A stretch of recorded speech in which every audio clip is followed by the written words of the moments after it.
CM योगी बनाम पूर्व CM Akhilesh Yadav. आरक्षण पर मंत्री मनोज पांडे ने अखिलेश यादव पर साधा निशाना। देश नहीं भूलेगा कि संसद में प्रमोशन में आरक्षण के बिल को सपा के सांसदों ने फाड़ दिया था।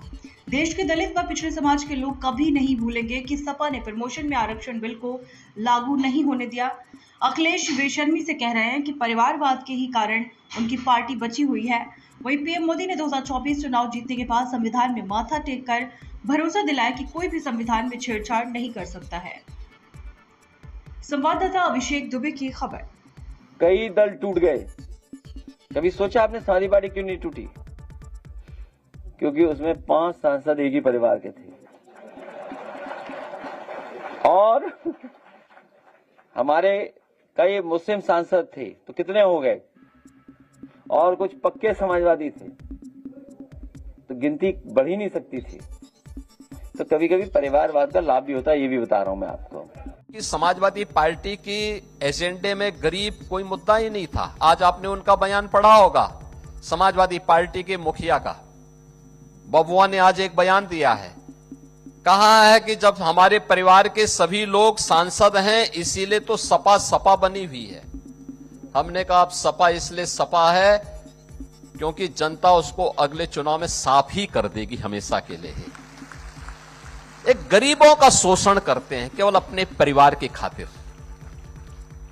इन्होंने लूटा है, प्रदेश को गुंडा प्रदेश बना दिया था, गरीबों की जमीनों पे कब्जा करते थे, बेटी की सुरक्षा में सेंध लगाते थे। कोई सुरक्षित नहीं था, रोज दंगा, रोज फसाद। पर्व और त्योहार के पहले लोगों की खुशी छीन ली जाती थी। प्रदेश विकास ठप था, विकास के कार्य नहीं हो रहे थे। इसलिए नहीं हो रहे थे क्योंकि प्रदेश के पास कुछ था ही नहीं। आज आप देखते होंगे, कोई बेटी की सुरक्षा में सेंध लगाएगा, किसी बहन को छेड़ेगा तो मान के चलिए कि यमराज के घर जाने का उसका रास्ता तय हो गया है। अब नहीं छेड़ सकता। एक सुरक्षा की गारंटी आधी आबादी को, दंगा मुक्त और कर्फ्यू मुक्त यूपी, तो विकास हो रहा है। अब स्कूल अच्छे दिखाई दे रहे हैं। वे लोग कर नहीं पाए थे लेकिन आक्षेप जरूर लगाते हैं। आज मैं देख रहा था, जब मैं आ रहा था प्रदर्शनी लगी हुई थी, छोटे छोटे बच्चे, यानी आंगनवाड़ी बाल वाटिका में भी पढ़ने वाले बच्चे,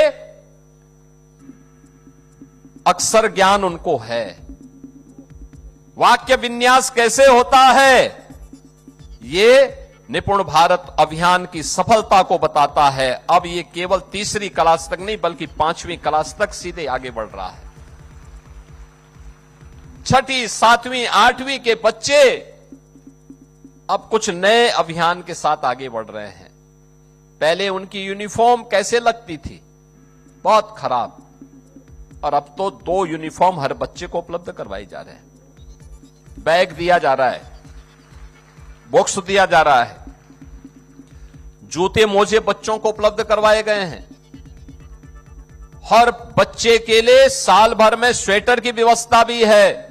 अब कोई गरीब का बच्चा सर्दियों में, भीषण सर्दी में ठिठुरते हुए स्कूल में नहीं आएगा, बल्कि स्वेटर पहन करके स्कूल में गरीब का बच्चा भी आएगा। आरक्षण के मुद्दे पर एक बार फिर अखिलेश यादव ने विवादित बयान दिया, उसको किस तरह से देख रहे हो, क्या कहेंगे? नहीं, मुझे तो बड़ा इस बात पे अचरज होता है, हैरत अंगेज हूँ मैं।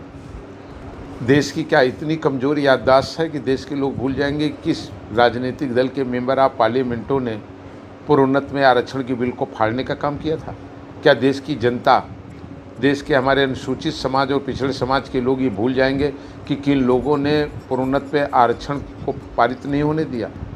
क्या देश के लोग इसे भूल जाएंगे कि 2024 में जिन लोगों ने देश को गुमराह करने का काम किया और बड़ी आईटी और सोशल मीडिया कंपनी के माध्यम से सीना पीट पीट करके कह रहे थे कि मोदी जी आ गए तो आरक्षण खत्म हो गया, और उसी देश की सम्मानित जनता ने देखा कि तीसरी बार शपथ लेने से पहले भारत के यशस्वी प्रधानमंत्री ने उसी संविधान के ऊपर मत्था टेक करके देश को ये विश्वास दिलाया कि आदरणीय मोदी जी के रहते हुए आरक्षण पर कोई भी संशोधन और आरक्षण से कोई छेड़छाड़ नहीं हो सकता। आज तो 24 के बाद हम आप 26 में खड़े हैं, लेकिन क्या देश को गुमराह नहीं किया गया? और आज फिर जब लोग खुद ये बयान दे रहे हैं और कह रहे हों कि अगर हम एक परिवार के 5 लोग ना होते तो शायद वो पार्टी टूट जाती है उनकी। ये कितना अलोकतांत्रिक है, कितना परिवारवाद को बढ़ावा दे रही है। जिस परिवारवाद की लोग बात करते हैं, आज वो यही कह रहे हैं कि उनकी ताकत यही है कि परिवार के 5 लोग मेंबर ऑफ पार्लियामेंट हैं। देश को क्या संदेश देना चाहते हैं? क्या देश में जनप्रतिनिधि एक परिवार के बनेंगे, मेंबर ऑफ पार्लियामेंट एक परिवार के बनेंगे? तो ये तो एक नई पार्टी शुरू हो जाएगी कि देश में एक परिवार का एक व्यक्ति प्रधानमंत्री, एक मुख्यमंत्री, एक राष्ट्रपति बन जाए। तो देश में लोकतांत्रिक व्यवस्था कैसे संचालित होगी और कैसे बैलेंस रहेगी, संतुलन कहाँ रहेगा? तो इसलिए मैं कहना चाहता हूँ कि जो लोग आज सत्ता को पाने के लिए केवल वोट लेने के लिए देश की जनता को कितना झूठ और असत्य परोस रहे हैं, इससे बाज आए। देश ने और देश की जनता ने 130 करोड़ जनता ने 2024 में भी उस झूठे मिथ्या बयानों को देखा है, उस भ्रम को देखा है जो फैला करके विपक्ष ने लाभ लेने का काम किया है कि आदरणीय मोदी जी आ गए और भाजपा आ गई, संविधान नहीं बचेगा और आरक्षण समाप्त कर दिया जाएगा। उसी देश ने ये देखा, उसी संविधान का, उसी आरक्षण का सम्मान अगर किसी ने किया तो भारतीय जनता पार्टी और आदरणीय मोदी जी ने किया। और आज भी जो इस तरीके की भ्रम की स्थितियाँ और झूठ और असत्य परोस करके लोग सत्ता की नाव से आगे बढ़ना चाहते हैं, अब देश की जनता कहीं गुमराह नहीं होने वाली है। देश की जनता जानती है कि इस राज्य में, उत्तर प्रदेश में आरक्षण का मान मर्दन सबसे ज़्यादा किसने किया। 1995 के अगर आप पंचायतों के आरक्षण को देख लेंगे तो आपको समझ में आ जाएगा कि इस देश में, इस राज्य में किसने सबसे ज़्यादा पिछड़ों और दलित भाइयों के हकों और हकूक़ को छीनने का काम किया।